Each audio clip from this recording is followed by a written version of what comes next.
Round 4. Busch-Gass Gambit. Busch-Gass Gambit. Now. Okay, what if I give you so many chances to take this pawn? What about now? Now it has to be good. You literally played d3 and castled. Thanks, Scarelli, for the follow. Noobie's Noob on Twitch. Oh, yes! Finally. We've got new Gambit glasses for today. Just for today, we're just switching up the Gambit glasses to these ones. Let's go. We have gambited a pawn in Title Tuesday. Round 4, finally the first gambit accepted. It took him a while. It took that hang for many moves. Okay, h3 actually does take away what I wanted to do. Alright, we gotta think about what we're gonna do. Because d4 would block this diagonal. And this was the other diagonal I was gonna use. You know what we can do is like boom, boom, boom. I think that's an interesting idea. Alright. I think especially because d4 is what they wanted to play. I never committed this way. My other move would be... I was going to say queen g3. They do have d4 in that position. So they just put their queen right there. It kind of challenges me to find a square here. Like I could just play rook e8. Okay, well this is what they want, right? It's kind of annoying. Kind of annoying. How to proceed? How to proceed? I think we just play... Like, we just need to kind of deal with it. Bishop e6 and come back. Queen e5, c3. Okay, at least I stop with their next move, right? I was imagining c3, bishop d6. And then I achieve my goal of inducing g3. Well, if I induce g3, I have this, right? So this maybe was a good move. Then c3, I also come here. So queen f4, by that logic, might be the best move. In which case, then I dodge. Queen e2, it doesn't actually threaten everything. Everything's protected. So I just... That's not a good spot. So let's just find a different spot. Maybe h5. h5 seems generally aggressive. Maybe that at some moment. So queen f4, queen h5. I did want to reroute to d6. That was the benefit of the square. But here... Then if d4, then we'll just kind of have to figure it out. My compensation here is not much. It's a very minor development advantage, I would say. And then just the fact that I can kind of lock that bishop in. And the fact that there was just, like, generally no pieces around the king. So we gave up a pawn just kind of, like, for the vibes. Okay, it does go with queen f4. What did I decide on again?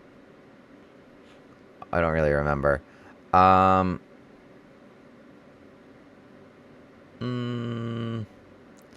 don't think... I think I need the bishop on d6 more than some other things. Nah, you know what? Let's go here. Change my mind again. So, okay, new idea. We're going to play a5. Okay, no, I don't want to trade. I want to bring it here without losing it.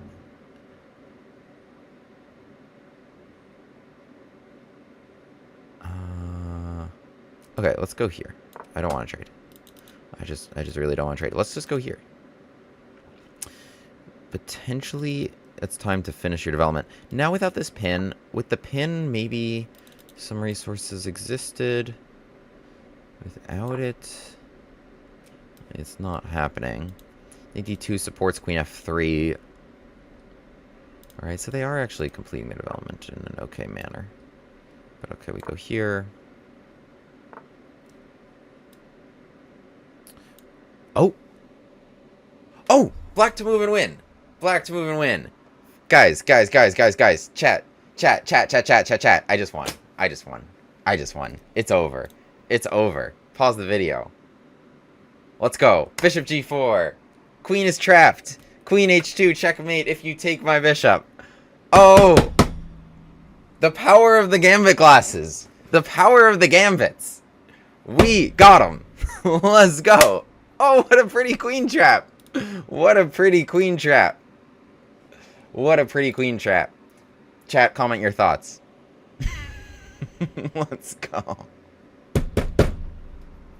Oh my goodness, out of nowhere, the queen is trapped. Out of nowhere. Long live the Busch-Gass Gambit. Oh, we win, we win, we win. Oh, what a good game. What a good game. GG, Title Tuesday scalp with the Busch-Gass yet again. Always wins, always wins. Busch-Gass Gambit forever. Hoo hoo hoo. We love it. We love it. Okay, okay. So my opponent didn't take the pawn for so long. I'll chat about what would have happened maybe if they took this. But okay, they played just d3. They didn't take the pawn. They didn't take the pawn. I didn't defend the pawn. I didn't do anything normal to just like transpose to an Italian. I'm like, please take my pawn. And then finally, when he's castled and has this all defended, he's like, okay, I'll take your pawn. What are you gonna do? Okay, so we play your d5. Take, right? Because, okay, we're hitting e4 twice. Take. Bishop is hit. Retreats back to b3. Knight c6. They take here. Pawn takes c6. And it's like, okay, why'd you give the pawn? What was the point? Well, you know, vibes, number one. But number two, this knight is gone from f3. So, like, you know, the king is, like, generally, like, if I can get some dudes there, like, maybe, like, here, right? I've got some dudes pointing in that direction. I like this structure against the bishop, and their development is delayed. But, of course, if they do this right, they should be fine. They did something kind of interesting. I've played this position, actually, a few times against people who really try to deny the Busch-Gass Gambit. Okay, h3 actually does take away a square I was trying to use for a couple pieces. So, not a bad move. I played queen d6, something funky. And wow, look at this. Look at this. Queen f3, the move they played, by far the best move.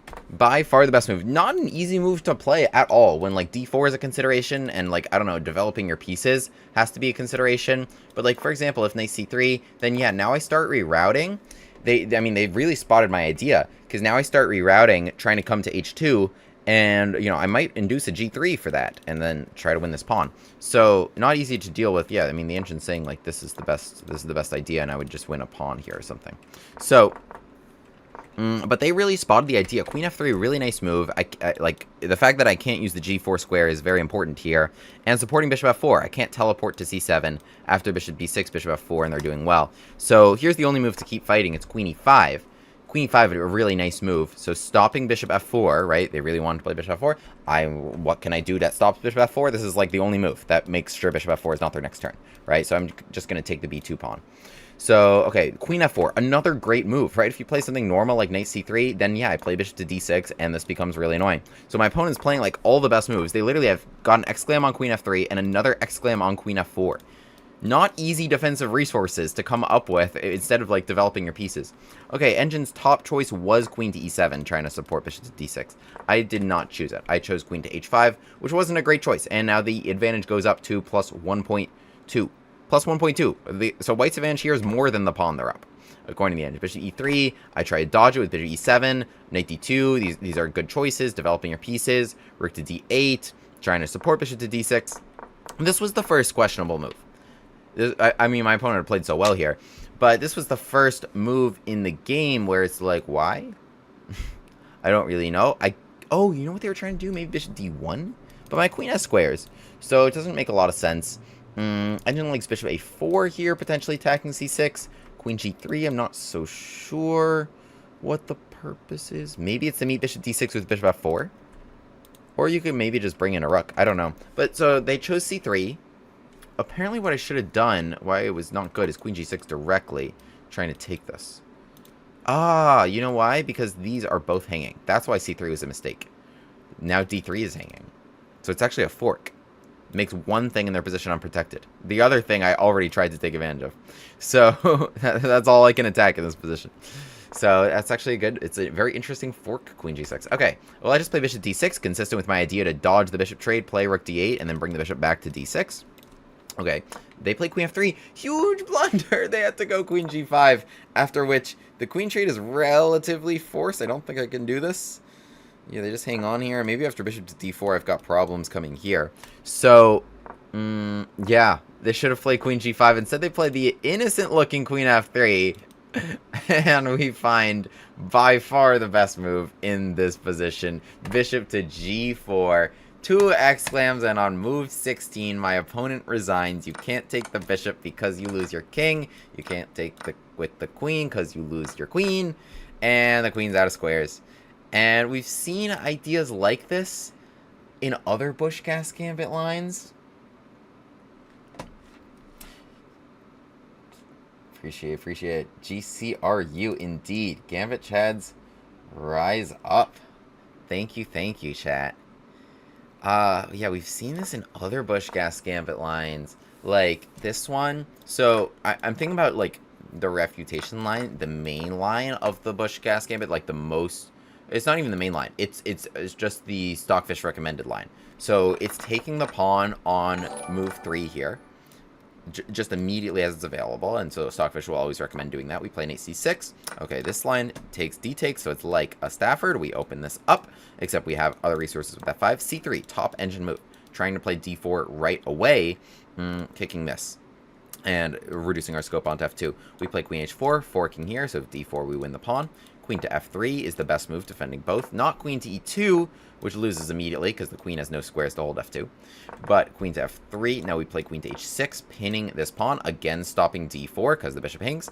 Often they do this. We play knight to f6 to not get mated. They castle. Now they really think they're playing d4 because they have that defended. They're attacking our queen and bishop. If they do all that, we say, oh, no worries. I can't attack f2 anymore. I'll just attack h2.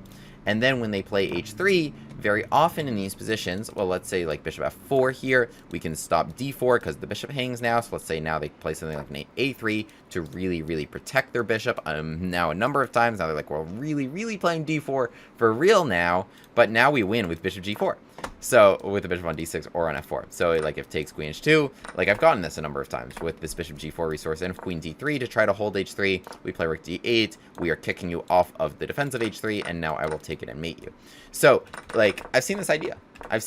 And you know where I saw it? Other Busch-Gass Gambit lines. Other Busch-Gass Gambit lines. Subscribe. William Grave, the Gambit man, takes his seat at the board. e4, e5, knight f3, bishop c5. The Busch-Gass Gambit on the board. On with the Gambit classes.